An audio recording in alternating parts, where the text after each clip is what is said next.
Hello, welcome to Honey Badger 3D Print and Paint. Today, let's take a look at the mermaid statue from Michael Belleris. But first of all, roll those credits.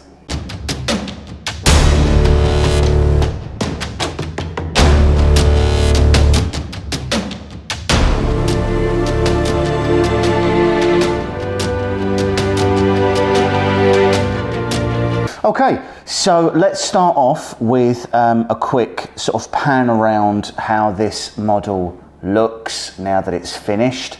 So I'll put that video up now.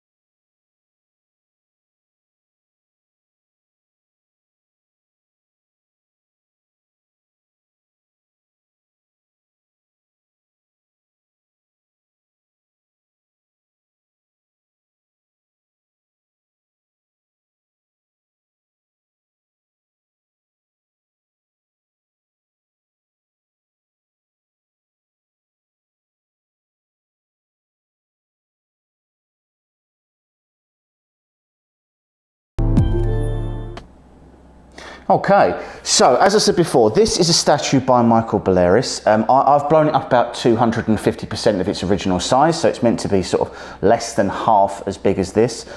This is a model that turned out way better than I initially thought it was going to. I really love I love the model for a lot of reasons. So I love the layering. I love the fact that you've sort of got this big cool model up here, but then it doesn't just sort of transfer into a really boring base. It's an issue that I think a lot of modelers have with their models, which is that generally speaking, they put loads and loads of effort into the model itself, and unless the model is part of a diorama, which I suppose you could class this as, that they tend to sort of neglect the base. The base is just flat, or it's a plinth, or something like that. They tend to be a bit boring. Generally speaking, I've actually started not doing bases. If it is possible for a model to stand up on its own, I just don't bother with the base. It's filament that I could use on other stuff. It's boring to paint. They never really look too good anyway, so I tend not to bother. But this one, yeah, really cool. So there's a lot of different details and a lot of different layers in this. I 100% recommend that you should go and check out Michael Belleris's Patreon. It's linked in the video description below. He does some absolutely beautiful models. They are incredibly detailed. There's lots of layers to them. He incorporates his bases into the overall models. They're cut really well, they're positioned really well, and they print really well. It's fairly rare for me that when I finish a paint job, A, I've enjoyed painting it, because as I've said before, I don't really enjoy painting that much. But B, that it comes out and I'm genuinely happy with how it came out.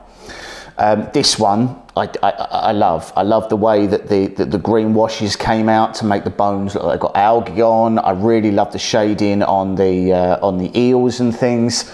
The colours that came out on her tail came out exactly as I wanted to. I really enjoyed painting it. The only thing I would say that I'm not 100% happy with is her flesh tone. So she wasn't originally meant to be purple. She was supposed to be like a grey, almost like a vampire flesh tone. I went with this instead because I really wasn't getting the grey that I wanted. And I'm still happy with it. I still think it looks effective and it looks really good. But yeah, it's just not necessarily exactly how I planned it to look. But yeah, did the statue 250% scale. It is quite large, so much so that it's a little bit difficult to get in the camera shot. So this is 900 millimeters tall by 350 millimeters wide, and that's sort of another 400 millimeters deep because the tail sort of kicks off at the side. Took a long time to print, really. I think it's probably about 1,500 hours in total. That was a lot of the base. So a lot of the rocks and things printed separately, but these are quite chunky parts. as is the tail. The geometry of the tail meant that there was quite a lot of printing time involved in that. So that was a bit of extra work there. But yeah, I'm really happy with how she turned out. So let me know what you think in the comments, guys. And don't forget to like and subscribe.